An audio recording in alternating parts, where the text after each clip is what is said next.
نحمده ونصلي ونسلم على رسوله الكريم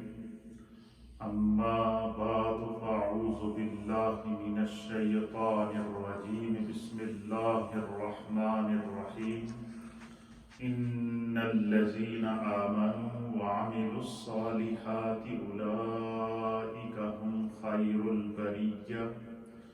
جزاؤهم عند ربهم جنات عدن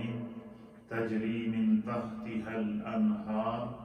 خالدين فيها أبدا رضي الله عنهم ورضوا عنه ذلك لمن خشي ربه صدق الله مولانا العظيم وصدق رسوله النبي الأمين الكريم إن الله وملائكته يصلون على النبي يا أيها الذين آمنوا صلوا عليه وسلموا تسليما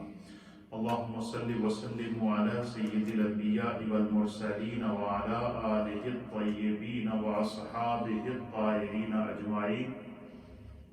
والصلاة والسلام عليك يا سيدي يا رسول الله وعلى آلك وأصحابك يا سيدي يا حبيب الله السلام علیکم سامعین و ناظرین، اللہ کے فضل و عطا سے ہمارے درمیان عشرہ مغفرت رمضان المبارک کی بابرکت ساعتیں اور نور لمحات اپنی تمام تر برکات کے ساتھ، عظمتوں کے ساتھ اور رفعتوں کے ساتھ ہمارے درمیان موجود ہیں۔ اور یقیناً جب بھی رمضان کا مہینہ آتا تو یہ نبی اکرم صلی اللہ تعالیٰ علیہ وآلہ وسلم کی سنت طیبہ اور طاہرہ ہے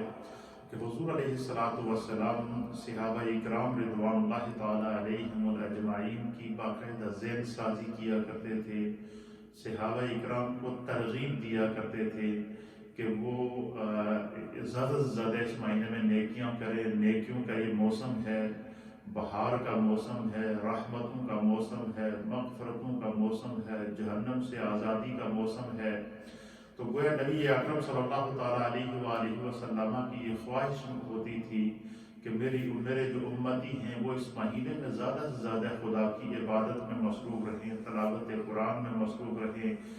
دین کی تعلیم میں مصروف رہیں، مسائل کے حصول اور علم دین کے حصول میں مصروف رہیں۔ اور یہ نبی اکرم صلی اللہ تعالیٰ علیہ وآلہ وسلم کی سنت طاہرہ اور طیبہ ہے۔ ہمارا مسائل کے اوپر، عقائد کے اوپر، احکام کے اوپر گفتگو کا ایک سلسلہ جاری و ساری رہتا ہے۔ قرآن حکیم فرقان مجید میں اللہ رب العالمین نے اہل ایمان کی یہ خاصیت بیان فرمائی ہے اور فرمایا سورہ بینہ 30 پارے کے اندر کہ ان الذین آمنوا، کہ وہ لوگ جو ایمان لائے، وعملوا الصالحات، اور انہوں نے نیک اعمال کیے۔ نیک اعمال سے مراد یہ ہے کہ ایمان لانے کے بعد انہوں نے سنت رسول کو، سیرت رسول کو، ان کے ذمہ جو فرائض تھے ان فرائض کو، جو ان کے ذمہ واجبات تھے ان واجبات کو، اور جو ان کے ذمہ سنن تھی ان سنن کو انہوں نے پورے اہتمام اور انصرام کے ساتھ ادا کیا۔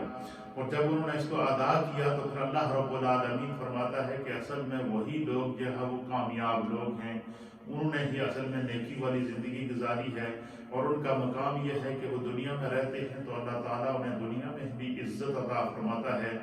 اور جب اس دنیا کو چھوڑ کر آخرت کا سفر کرتے ہیں تو وہ اس حال میں ہوتے ہیں کہ رضی اللہ عنہم ورضوا عنہ، خدا ان سے راضی ہوتا ہے اور وہ خدا سے راضی ہوتے ہیں۔ اس دنیا میں جب وہ رہتے ہیں تو گویا کہ یہ دنیا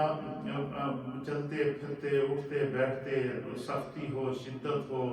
آزمائش ہو، کاروبار ہو، حکومت ہو، جو انسان کو اللہ تعالیٰ منصب، فرائض اور مقاصد عطا کرتا ہے، ان مقاصد اور مراتب کی موجودگی میں ایک لمحے کے لیے بھی ان کا جو دل ہوتا ہے وہ اللہ کی یاد سے غافل نہیں ہوتا، اور وہ اللہ کے وہ دل سے خدا کی طرف متوجہ ہوتے ہیں، اللہ کا ذکر کر رہے ہوتے ہیں، تسبیحات کر رہے ہوتے ہیں، تحلیلات کر رہے ہوتے ہیں۔ اور جیسے ہی اللہ کے حبیب علیہ السلام کی کوئی مجلس لگتی تھی تو صحابہ اکرام رضوان اللہ تعالیٰ علیہم اجمعین جو ہے وہ اس کو جیسے حضور علیہ السلام کی مجلس میں بیٹھتے ہدایت کے ستارے تو سرکار دو عالم صلی اللہ علیہ وسلم ان کو کچھ نہ کچھ نصیحتیں فرماتے تھے۔ حدیث پاک ہے میرے سامنے اس وقت، اس کو امام مسلم نے صحیح مسلم کے اندر نقل فرمایا ہے، اور اس حدیث کے راوی امیر المؤمنین خلیفۃ المسلمین حضرت سیدنا فاروق اعظم رضی اللہ تعالی عنہ ہیں۔ وہ فاروق اعظم کہ جن کو اللہ نے یہ بصیرت عطا فرمائی تھی، یہ بصارت عطا فرمائی تھی، یہ سمجھ عطا فرمائی تھی کہ جب فاروق اعظم ایمان لائے تو حضور علیہ السلام نے ان کے ایمان لانے سے پہلے خدا سے دعا کی تھی کہ اللہ مجھے جو ہے وہ عمر ابن خطاب یا عمر ابن ہشام جس کو ابو جہل کہتے ہیں، ان دونوں میں سے حضور نے دعا کی کہ یا اللہ عمر ابن ہشام اور عمر ابن خطاب ان دونوں میں سے جو تیرے نزدیک سب سے زیادہ بہتر ہے اس سے اسلام کو مدد عطا فرما۔ تو اللہ تعالیٰ نے نبی پاک صلی اللہ علیہ وسلم کی اس دعا کو قبول کیا اور حضرت فاروق اعظم کے دل میں ڈالا اور وہ حضور علیہ السلام پر ایمان لائے، اور آپ کے ایمان لانے سے اسلام کے اندر قوت آئی، طاقت آئی۔ مسلمانوں نے کھل کر جو ہے وہ دین کی تبلیغ کی، پہلے چھپ کر دین کی تبلیغ کیا کرتے تھے، پھر فاروق اعظم کے ایمان لانے کے بعد کھل کر لوگ سامنے آ گئے۔ وہ فاروق اعظم جب کسی مسئلے میں نبی اکرم صلی اللہ تعالیٰ علیہ وسلم سے مشاورت ہوتی اور کسی مسئلے میں حضور علیہ السلام کو مشورہ دیتے یا کسی مسئلے کو محسوس کر کے اس کو جو معاشرے کی کسی ضرورت کو محسوس کر کے فاروق اعظم رضی اللہ تعالیٰ عنہ اس کی اصلاح کے لیے حضور علیہ السلام کی بارگاہ میں کوئی مشورہ پیش کرتے تو قرآن حکیم فرقان مجید میں 17 مقامات ایسے ہیں کہ فاروق اعظم نے کسی چیز کا مشورہ دیا ہو تو اللہ تعالیٰ نے فاروق اعظم کے مشورے کو بعین ہی قرآن بنا کے نازل کیا، وحی کے ذریعے نازل کیا۔ اس لیے حضرت فاروق اعظم رضی اللہ تعالیٰ عنہ کو مراد رسول بھی کہتے ہیں کہ یہ رسول اللہ صلی اللہ علیہ وسلم نے ان کو اللہ سے مانگ کر لیا تھا۔ اسی لیے نبی اکرم صلی اللہ علیہ وسلم نے فرمایا کہ الحق ینطق علی لسان العمر، کہ یہ جو حق ہے یہ اللہ تعالیٰ نے حق کو جو ہے وہ عمر کی زبان پر جاری کر دیا، عمر کی زبان پر سوائے حق کے کچھ نہیں نکلتا۔ وہ عظیم فاروق اعظم جس کو حضور علیہ السلام جن کی زبان کو حضور علیہ السلام کہیں کہ اس زبان سے میں حق کے سوائے کچھ نہیں نکلتا، وہ فاروق اعظم جنہوں نے اپنی اس زبان سے کوئی مشورہ دیا ہو تو اللہ نے 17 مقامات قرآن میں ایسے ہیں کہ جن کو جو ہے وہ وحی کے ذریعے نافذ کر دیا۔ تو وہ فاروق اعظم اس حدیث کے راوی ہیں۔ کیا کہتے ہیں فاروق اعظم؟ وعن عمر بن خطاب رضی اللہ تعالی عنہ، کہ حضرت سیدنا فاروق اعظم عمر بن خطاب رضی اللہ تعالیٰ عنہ بیان کرتے ہیں کہ بینما نحن عند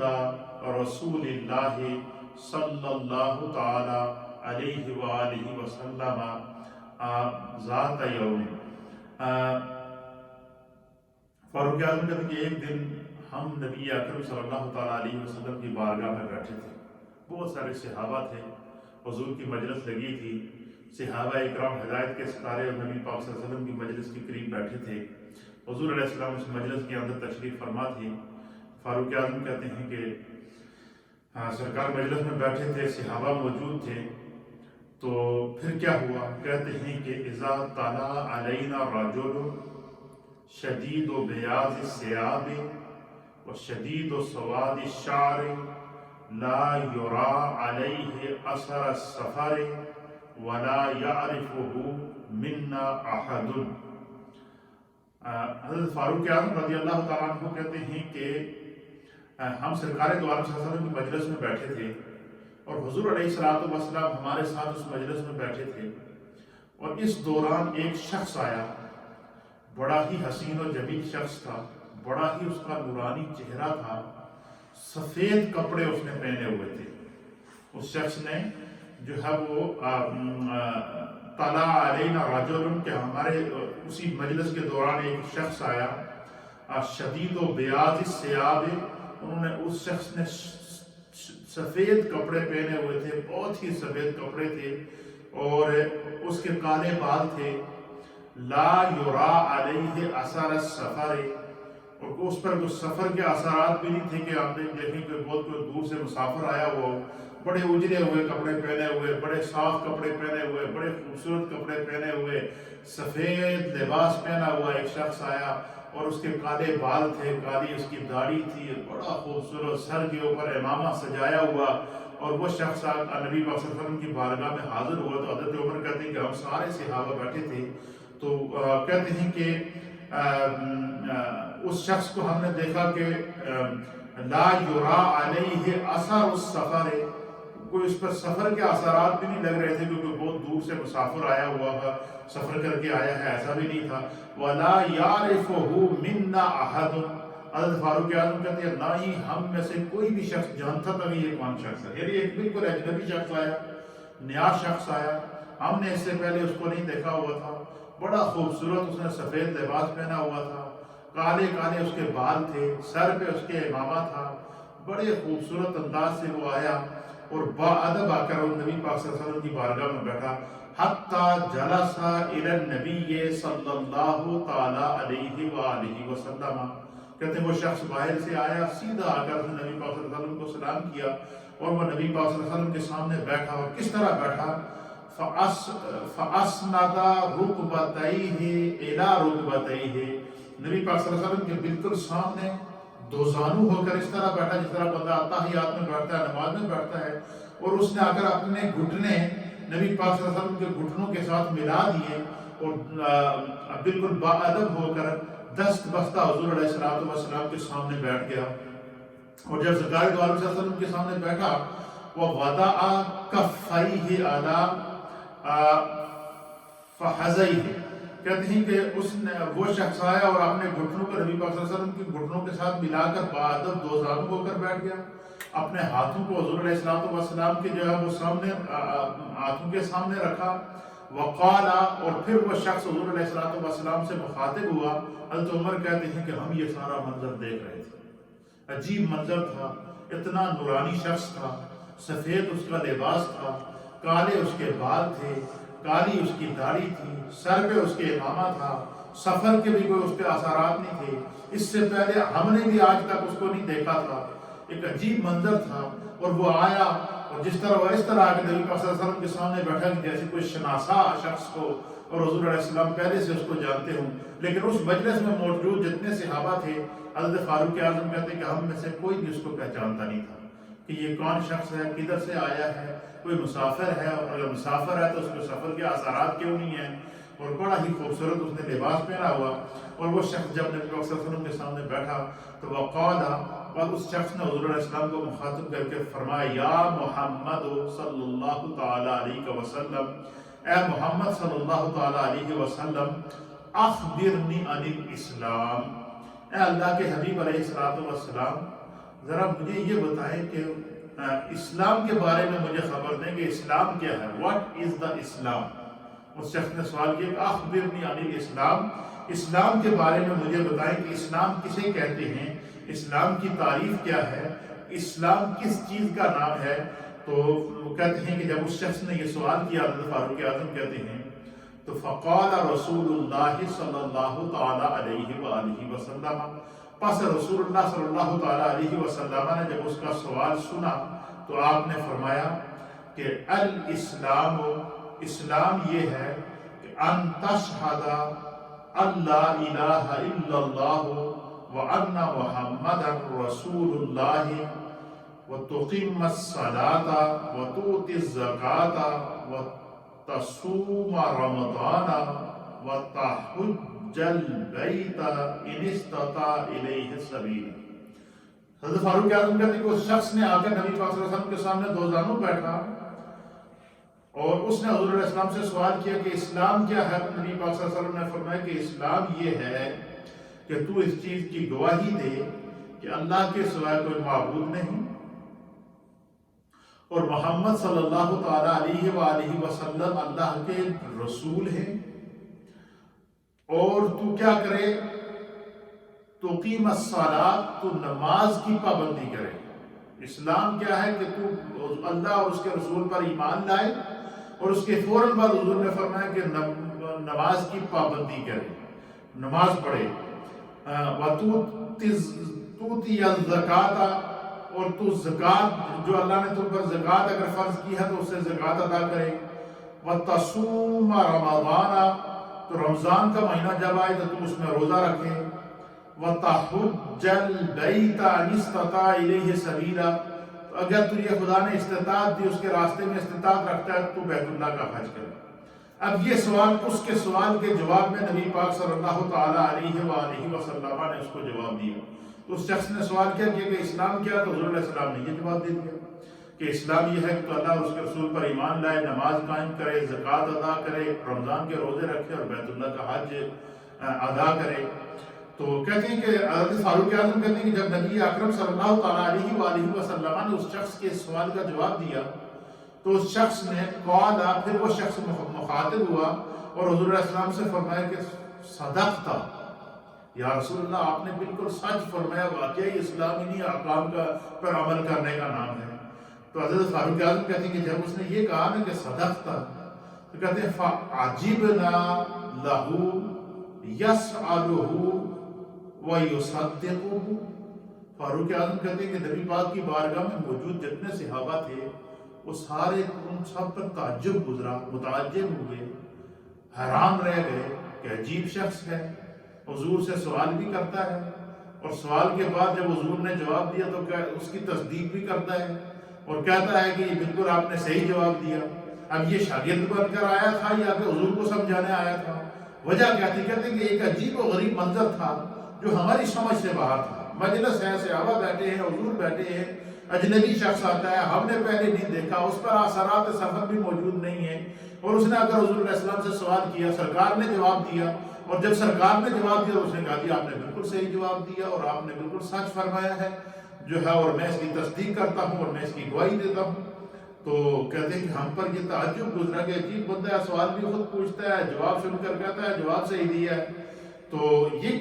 کیا منظر ہے؟ لیکن چونکہ کہتے ہیں کہ ہم اس منظر کو دیکھ رہے تھے کہ اس میں کوئی راز ضرور ہے جو بعد میں ہمیں پتہ چل جائے گا۔ پھر کہتے ہیں کہ جب سرکار دو عالم صلی اللہ علیہ وسلم نے یہ کہا تو پھر اس نے دوسرا سوال کیا حضور علیہ السلام سے۔ قال، پس اس شخص نے دوسرا سوال نبی پاک صلی اللہ علیہ وسلم سے فرمایا، کیا سوال کیا؟ فاخبرنی عن پھر اس شخص نے دوسرا سوال کیا کہ فاخبرنی عن الایمان، یا رسول اللہ ذرا یہ تو بتائیے، وہ تو آپ نے بتایا کہ اسلام کے بارے میں، لیکن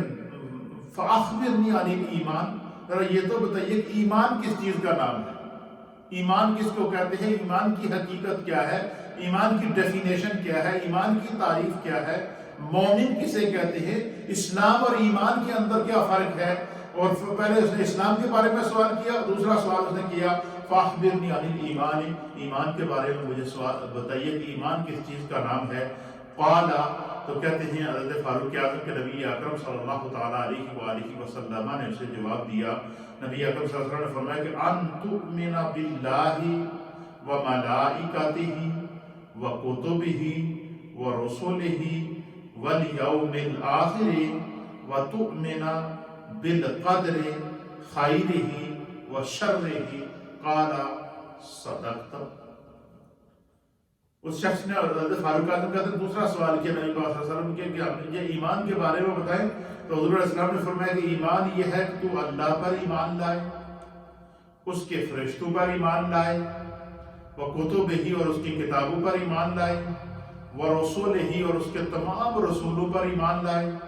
والیوم الآخر اور قیامت کے دن پر ایمان لائے،